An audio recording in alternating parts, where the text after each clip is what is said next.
Now, the outcome of the U.S. presidential election still in the balance as several states continue to count ballots. To be the next U.S. president, one has to get 270 electoral votes. As it stands now, some U.S. network projections have Democratic nominee Joe Biden as far as 264, shy of just 6 votes after overnight wins in the key states of Michigan, Wisconsin and Arizona. President Donald Trump, meanwhile, is at 214.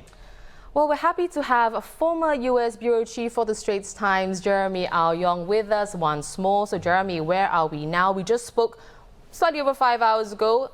Has anything changed since then? Well, it just so happens that those 5 hours correspond with overnight in the U.S.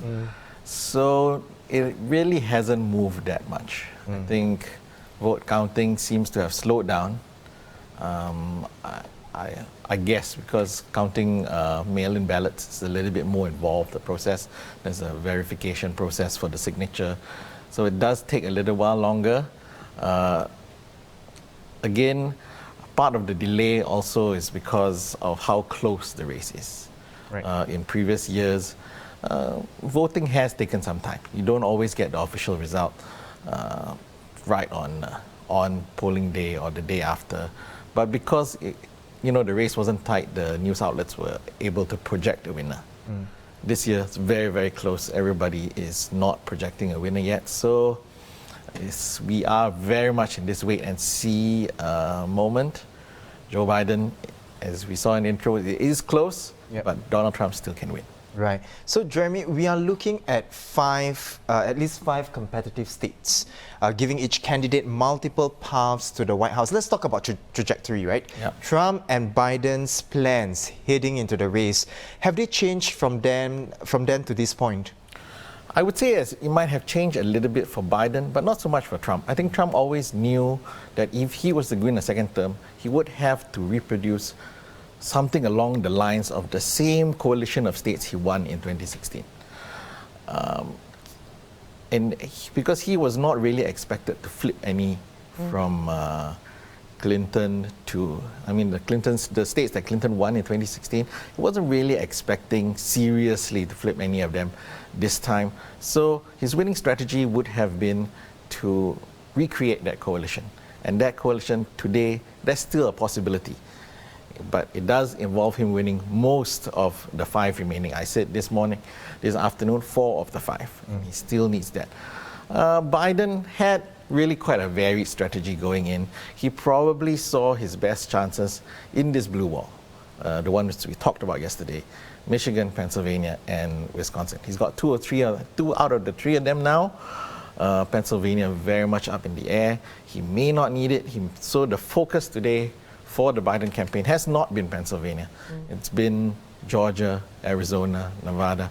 All these other states could get him to what he needs, that 270. Right.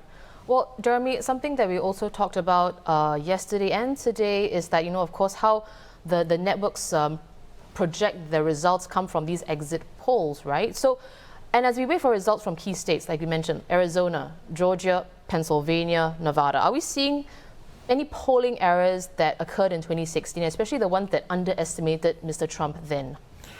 In general, I would say the first disclaimer is that it is still a little bit early. If we look back to 2016, the size of the polling error you thought you saw on polling day was different with the size of the polling error you saw after all the votes were counted. In the end, the national vote margin was fairly close. Hillary Clinton did win the popular vote, relatively close, about 3 points off from the average of polls. This time, hard to say, but we are seeing a lot of deviation in the states, which is why we are seeing a much closer race than we expected. Because if you follow the polling averages, Florida, Biden was leading by maybe just about 1 point. He ended up losing that, looks like about 3 points. Michigan, Wisconsin, he was holding 7-8 point leads in those 2 states, according to the polls. Right now, you look at they have been called for him, but his winning margin is 1 point. So it looks like somewhere between 5, 6, 7, 8 points off, which is much larger than the polling error we saw in 2016.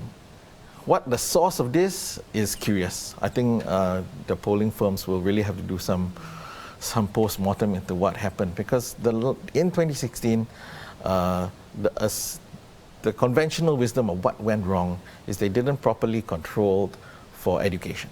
When they sampled the voters, they did not think of education, whether you have a university degree or not, as something that was politically relevant, or whether that told them, informed them how you would vote. So they didn't control for that. So they ended up polling more university graduates than they should have. So that group was overrepresented, and therefore Hillary's chances were overrepresented. They have certainly corrected for that in this year's election, but so we still see such a large polling error. And this is after 2018, when the polls were largely correct. You know, there were midterm elections in 2018. The polls there were, relatively accurate. So people had assumed, okay, polling firms have kind of figured out what went wrong in 2016, and they've corrected in 2018. So there was some faith, I guess, a little bit of skepticism still because of what happened, but some faith that they would get it right. It's not turning out that way.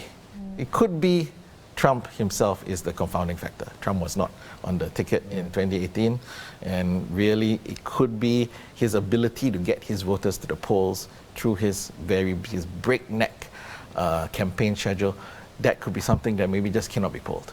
Who knows? I think we have to give them some time, but some post-mortem on the polling I think is in order, because it does seem to be off quite a bit in some states. Right.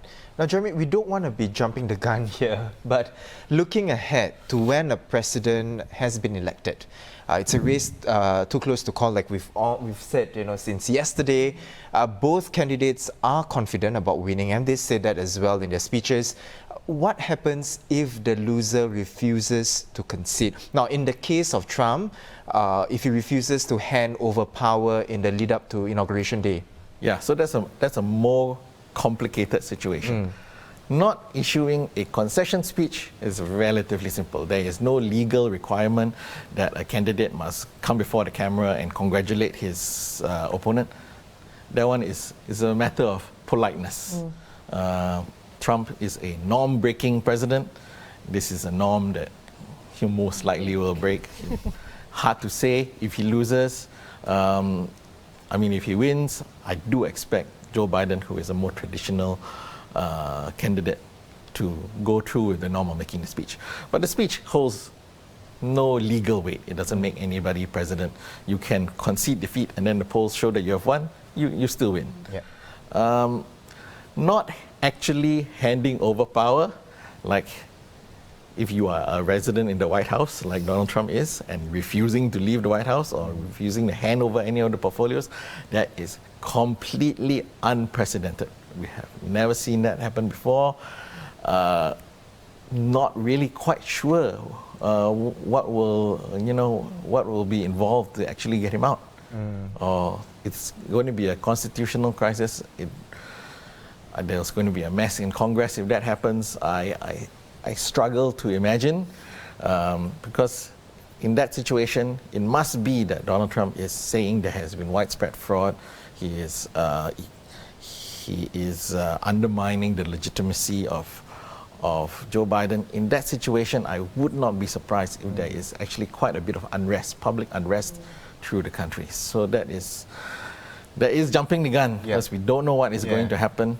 But if it gets to that, I think it will be a very, very bad thing for the US. Right. It's uncharted waters, right? Yes. Yeah, because like you mentioned, it's unprecedented. We don't know what will happen then. Well, thank you so much for setting aside time to speak with us. Always a pleasure to speak with you. That was Jeremy Au Yong, former US Bureau Chief for the Straits Times. Well, StraitsTimes.com has all the developments in this very close US presidential election. Our live blog and microsite feature a state-by-state breakdown, news developments, analysis, as well as social media updates.